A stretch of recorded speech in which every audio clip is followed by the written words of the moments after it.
Garage धरण की जय। श्याम सुंदर जमने श्री महारानी की जय। सभी वैष्णवजनों को सादर जय श्री कृष्णा। हम गिरिराज जी की परिक्रमा के लिए आगे बढ़ रहे हैं और जतिपुरा गांव हमारा प्रथम स्थान है। जतिपुरा गांव को गोसाई जी बाबा ने बसाया था।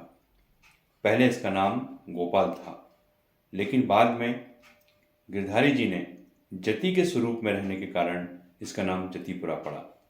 जति का मतलब एक शेर की आकृति, जो बैठा हुआ शेर होता है। कभी आप ध्यान से देखेंगे तो गिरिराज बाबा इस प्रकार से दिखाई देंगे जैसे वे एक शेर के रूप में बैठे हुए हैं। मुखारविंद पर जल चढ़ाकर, दूध चढ़ाकर, सामग्री भोग धराकर, धोती उपरना धराकर गिरिराज जी का पूजन करके हम अपनी यात्रा गिरिराज जी के चरणों में समर्पित करते हुए हमें आगे बढ़ना है। सबसे पहले हमें मदन मोहन दाऊ जी का मंदिर मिलेगा। यह एक पुष्टि मार्गी मंदिर है।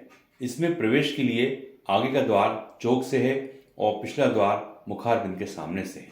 इस मंदिर के एक भाग में मदन मोहन जी विराजते हैं और सामने चौक में मट्टू महाराज जी की बैठक है। दोनों भाग में दाऊ जी हैं। नंद परिवार के दर्शन भी हैं। यहाँ पर गिरिराज जी का कुंडवाड़ा के लिए वैष्णवजन अपरस की सामग्री बनवाते हैं। झारी भरने के लिए स्नान और अपरस भी करते हैं। यहाँ से अधिपति प्रमुख धर पीठासीन महाराज श्री नाथद्वारी का स्थान है। अब अगला स्थान है दंडोती शिला। यह सुंदर शिला मुखारविंद से थोड़ी दूरी पर है। गिरिराज जी के ऊपर श्रीनाथ जी का मंदिर मार्ग इसके पास से है। यात्रीगण दंडोती यात्रा को दंडवत कर गिरिराज जी की आज्ञा लेकर पर्वत पर चढ़ते हैं या गिरिराज जी की दंडोती की परिक्रमा करते हैं। हमें ध्यान देना है कि दंडोती शिला पर हमें गिरिराज जी की परिक्रमा की आज्ञा लेनी है और उनको श्रद्धापूर्वक नमन करते हुए उनसे आज्ञा लें कि ठाकुर जी हमें आपकी परिक्रमा का सौभाग्य प्राप्त करें और हमसे भूलवश त्रुटिवश यदि किसी ब्रजभूमि में कोई जीव जंतु पुष्प पत्र इत्यादि पर यदि हमारा ओर से कोई आक्षेप हो जाता है, कहीं पैर लग जाता है, तो हे ठाकुर जी हमें आप माफ करें।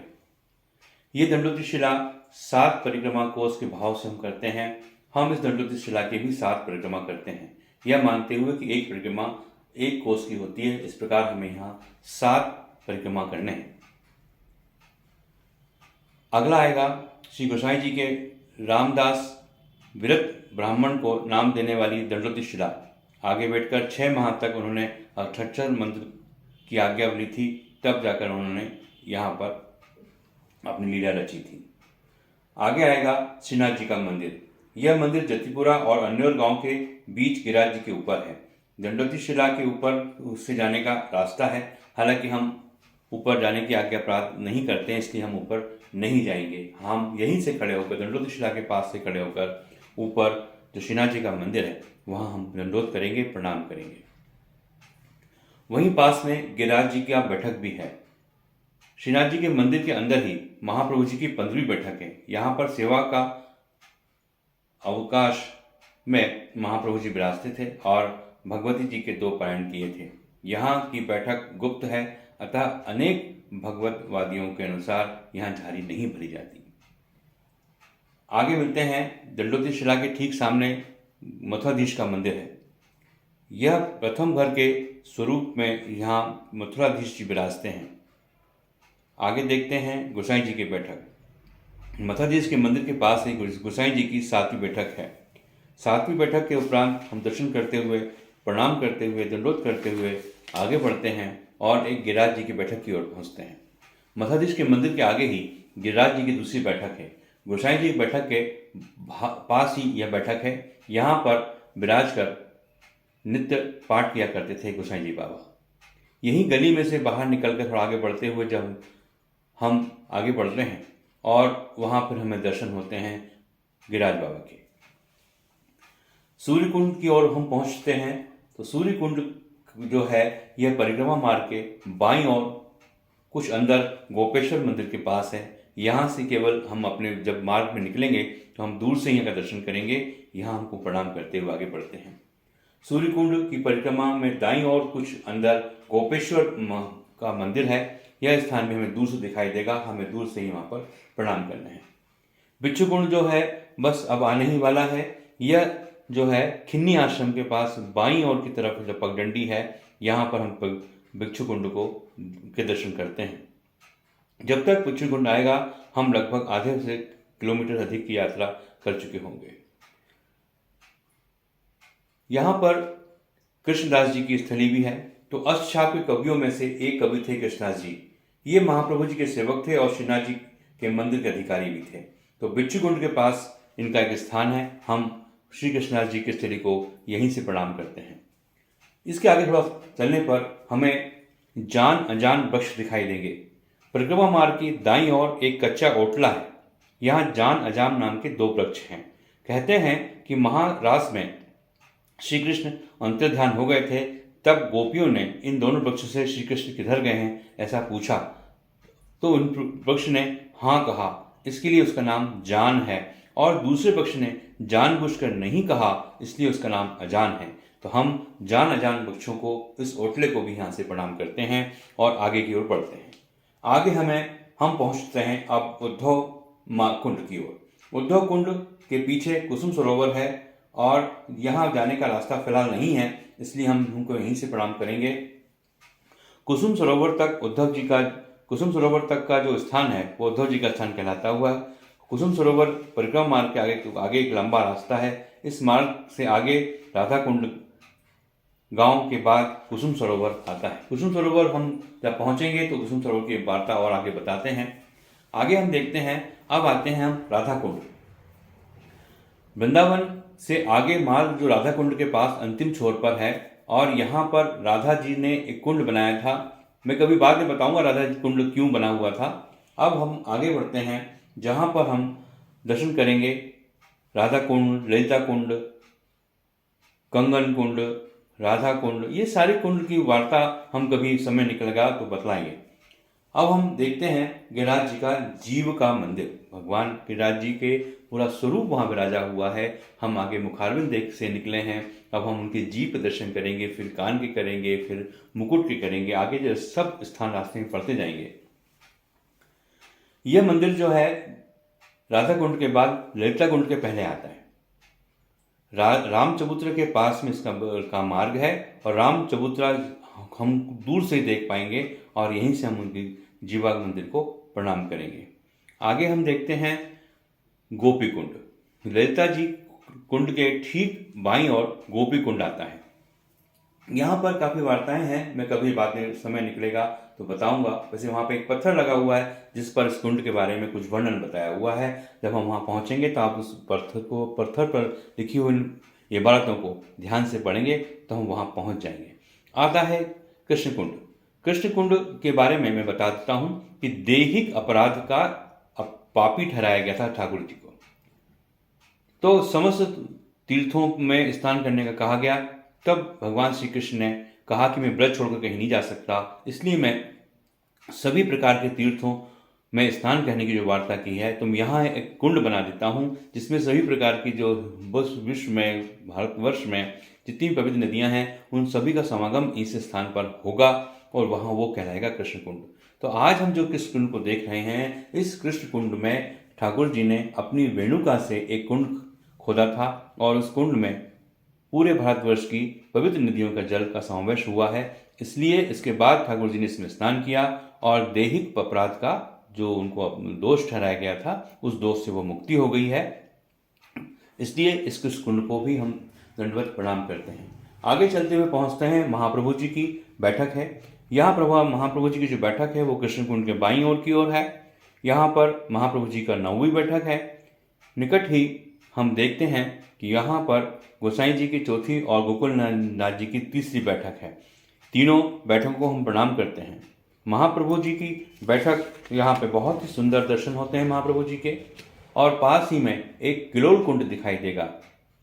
किलोल कुंड जो है आगे बढ़ने पर हम पाते हैं कि गोवर्धन बस स्टैंड के रोड पर जब हम पहुंचेंगे तो वहां पर हम किरोल कुंड की प्राप्त करेंगे। किरोल कुंड से आगे बढ़ते हुए हम पहुंचेंगे मानसी गंगा। मानसी गंगा के संबंध में मैं आपको बाद में कभी निवेदन करूंगा, इसके बारे में वर्णन करके बताता हूँ। फिलहाल मानसी गंगा जो है उसका हम दर्शन करेंगे, भगवान श्री कृष्ण को दंडवत प्रणाम करेंगे और यहीं पर सुरभि गाय के दूध से उन्होंने स्नान किया था और यहीं से गजराज ऐरावत ने गंगा जल से भरी हुई चारों सूर्यों से भगवान श्री कृष्ण का अभिषेक किया था। श्री कृष्ण के स्नान निमित्त जो आकाश गंगा का जल गिरा है उससे मानसी गंगा प्रकट हुई है। ब्रज की 4 गंगाओं में से मानसी गंगा का बहुत बड़ा वर्णन होता है। आगे बढ़ते हैं मानसी गंगा की बैठक। यहाँ मानसी गंगा के किनारे चक्लेश्वर महादेव के पास महाप्रभु जी की 10वीं बैठक है। यहाँ पर हम प्रणाम करते हैं। यहाँ पर भगवान महादेव जी का एक विशाल स्थान है जिसे चक्लेश्वर महादेव के नाम से जाने जाते हैं और यह बैठक जी के ठीक पास में है। यदि हम देखते हैं कि यहाँ पर 5 प्रकार के महादेव दर्शन होते हैं एक ही मंदिर में, वो हैं भूतेश्वर, गोपेश्वर, कामेश्वर, चक्रेश्वर और अंशेश्वर। ये पांचों स्थान जो हैं हमें यहाँ प्राप्त करते हैं। यहाँ पर ऐरावत हाथी, सुरभि गाय, गोपी, गिरिराजधरण, श्री कृष्ण और गौरन और नवग्रह के दर्शन होते हैं। आगे हम देखते हैं, अब पहुंचते हैं हम गिरिराज मुकुट मुखारविंद की ओर। मानसी गंगा के पास में मंदिर है। यह वहाँ 2 शिलाएं हैं जो श्यामली और सलोनी कहलाती हैं। श्यामली शिला का रंग काला है और सलोनी रंग का रंग केसरिया है। ये सलोनी श्री कृष्ण का रूप है। इसके आगे मुकुट और लड्डू गोपाल का दर्शन है। पीछे एक कल्प वृक्ष है और सांवली शिला श्रीराज जी के गोवर्धन है। यहाँ पर दर्शन करना से माना जाता है कि हमने ठाकुर जी के साक्षात दर्शन करे हैं। यहाँ पानी जो है वो कभी नहीं सूखता, ये बहुत महत्व की बात है। आगे देखते हैं नंददास जी की स्थली है। अष्टछाप कवियों में से एक कवि नंददास जी हुए हैं। यहाँ पर मानसी गंगा के पास नंददास जी का मंदिर है। आगे ही मनसा देवी का मंदिर मिलेगा। मनसा देवी का मंदिर, यह मनसा देवी एक नाग कन्या है और वासु की नाग की बहनें हैं। यहाँ पर हम मनसा देवी को प्रणाम करते हैं।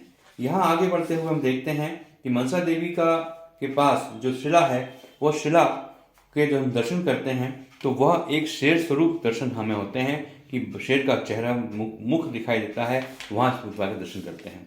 आगे बढ़ते हैं हम हरिराज देव जी का मंदिर। यह गिरिराज जी धरण का मंदिर है। यहाँ पर नेत्र ग्वाल वालों की ओर हैं और ये मंदिर को हम यहीं से प्रणाम करते हैं और यह जो है यहाँ का यदि हम चरणामत भी प्राप्त कर लेते हैं तो हम उसको सफल माने जाते हैं। यहाँ के बारे में कहा जाता है, मानसी गंगा श्री हरिदेव गिरवर की परिक्रमा दे, कुंड कुंड अमृतर चले, अपने जन्मों को सफल करे। आगे आते हैं, अब हम दान घाटी के स्वरूप पहुंचते हैं। दान घाटी मुखारविंद कहलाता है। मानसी गंगा से आगे बढ़कर चलते हुए हम गोवर्धन दास और दानी महाराज गोवर्धन जी का मंदिर आता है। वहां से आगे बढ़ते बढ़ते हम मंदिर के ऊपर जाते हैं। सोने का कलश वहां रखा हुआ है और 2 किलो सोने की ध्वजा का भी वहां पर वर्णन इस प्रकार दिखाई जाता है। अब हम पहुंचते हैं, दूर से ही देख रहे हैं हम चंद सरोवर। हालांकि हमारे परिक्रमा मार्ग में यह है लेकिन हम वहां नहीं पहुंचते हैं। लेकिन चंद सरोवर अवसर मिलेगा तो हम बाद में कभी एक बार वहां चलेंगे। चंद सरोवर के दर्शन करते हुए हम प्रणाम करते हैं और यहाँ खुम्मनदास जी के खेत हैं। यहाँ पर बहुत सारी स्थिति हैं, हम उसके बारे में बाद में बताते हैं। अब आता है हमारे पास राजमंडल का चबूतरा। यह चबूतरा जो है चंद्र बिहारी मंदिर जी के पास में है। यहाँ पर महाराष्ट्र का वर्णन होता है। अब आगे बढ़ते बढ़ते हम पहुँचते हैं महाप्रभु जी की बैठक की ओर।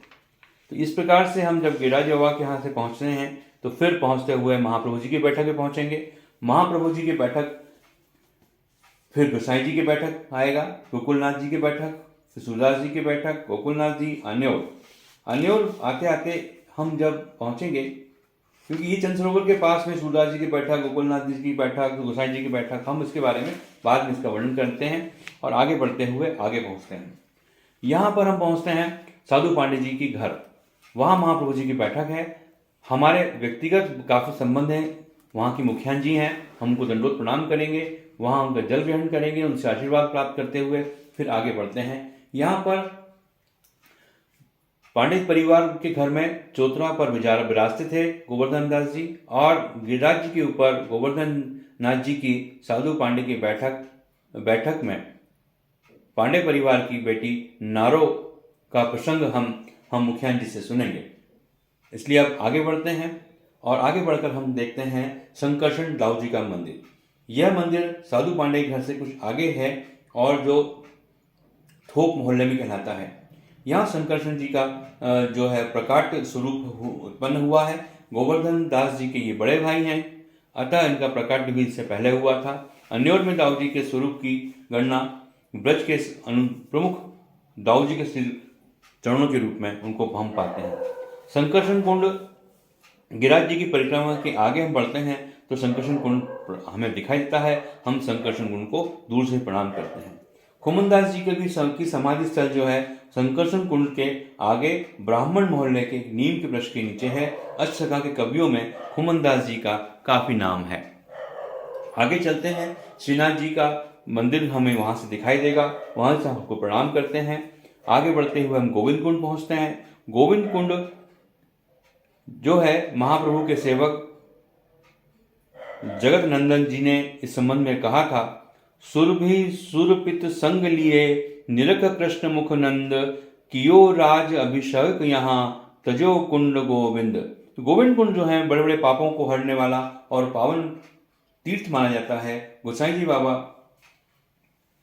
गोवर्धन जी की काफी सेवा करते जब करते थे तब इस कुंड में जरूर स्नान करते थे। आगे बढ़ते हैं, हम आता है गोविंद कुंड की बैठक। यहाँ महाप्रभु जी की 13वीं बैठक गोविंद कुंड में है और यहाँ पर हम वल्लभाधीश जी को प्रणाम करते हैं। आगे बढ़ते हुए हम पहुँचते हैं लुकलुक दाऊ जी को। यहाँ लुकलुक दाऊ जी का मंदिर है। थोड़ा ऊपर की ओर देखेंगे तो वहाँ दिखाई देगा लुकलुक दाऊ जी का मंदिर। यह चंद सरोवर पर जब महाराज हो रहा था तब दाऊ जी ने मतलब बलराम जी ने चूंकि बड़े थे वो उस जगह पर नहीं पहुंच सकते थे रास को देखने, लेकिन उनकी इच्छा थी उसको देखने की, तो उन्होंने उस स्थान से खड़े होकर चंद सरोवर में जो दर्शन वो रास मंडल हो रहा था उसके दर्शन किए थे। इसलिए इस स्थान का नाम लुकलुक दाऊ जी का मंदिर बनाया गया है।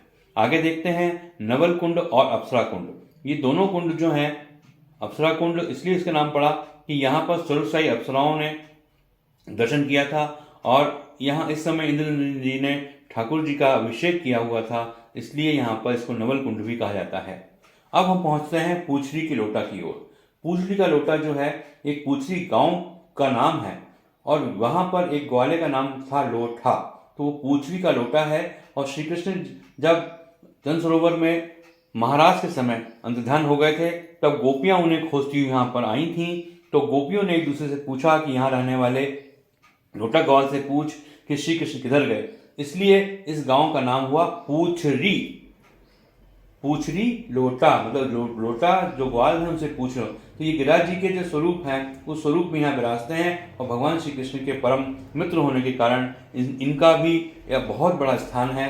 बताते हैं कि पूछरी का लोटा गिरिराज जी की परिक्रमा करने वालों का लेखा जोखा रखते हैं और यहाँ कौन कौन व्यक्ति आया था, कौन उन्होंने यहाँ पे दर्शन करे, कौन उन्होंने परिक्रमा करी, इन सब की लेखा जोखा वो ठाकुर जी को प्रणाम करते हैं। तो लोटरी के लोटा की जय। आगे देखते हैं हम दाऊ जी का मंदिर है।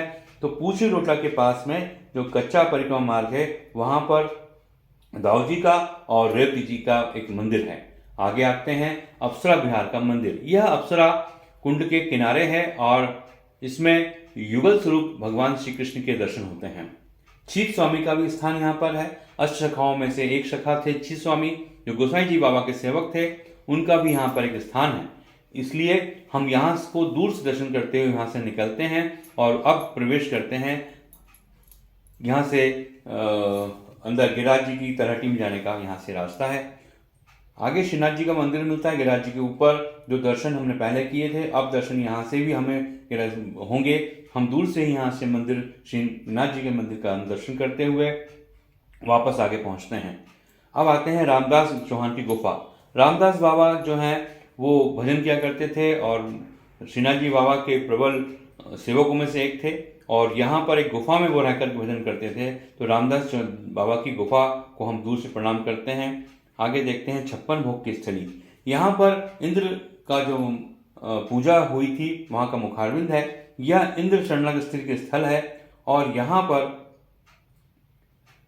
56 भोग गोवर्धन जी को अरोगा गया था। आगे आता है सुरभि कुंड। इंद्र के मानवर्धन के पश्चात क्षीर सागर से उत्पन्न सुरभि गाय की दूध धाराओं से गोविंद जी का स्नान कराया गया था और इसलिए इस स्नान को गोविंद कुंड कहा गया था। और थोड़ा सा आगे सुरभि कुंड भी कहलाता है। दूध की धाराएं गिरिराज जी के आगे पीछे की ओर निकलते हुए आगे बढ़ गई थीं। आगे हम आते हैं परमानंद दास जी का स्थली। सुरभि कुंड के पास अष्टसखाओं कवियों में से एक कवि परमानंद दास जी भी हैं और वे उनकी बैठक भी वहां पर है। वो महाप्रभु जी के प्रबल सेवक थे। आगे पहुंचते हैं। इंद्रमान बंधन के बाद गिरिराज जी ने ऐरावत से गंगा जल से भरी हुई 4 सूंडों से भगवान श्री कृष्ण को नहलाया गया था, इसलिए इस स्थान का नाम, इस कुंड का नाम ऐरावत कुंड है। गोविंद स्वामी की कदम खंडली, ऐसा एक स्थान सामने हमारे आ रहा है। गोविंद दास जी की कदम खंडी के विराज के स्थान के रूप में विराजे हैं। ये गोसाई जी के सेवक थे। हम गोविंद स्वामी को भी यहाँ से प्रणाम करते हैं। उसके बाद वंशज वल्लभ वंशजों के तुलसी क्यारे हैं। तलहटी में बाईं ओर जितने भी वल्लभ वंश जो लीला में पधारे हैं उनके वहाँ तुलसी क्यारे बनाए गए हैं। सभी लोग जोर से बोले वल्लभाधीश की जय। तो इस प्रकार से हम यहाँ से होते हुए वापस त्रिपुरा में पहुँच रहे हैं और गोवर्धन मुखारविंद बिंदु को प्रणाम करके महाप्रभु जी की बैठक को प्रणाम करेंगे। फिर अपने अपने जहाँ हम ठहरे हैं वहाँ की ओर पहुँचते हैं। शाम को फिर मिलते हैं मुखारविंद की ओर। श्री गिरिराज धरण की जय।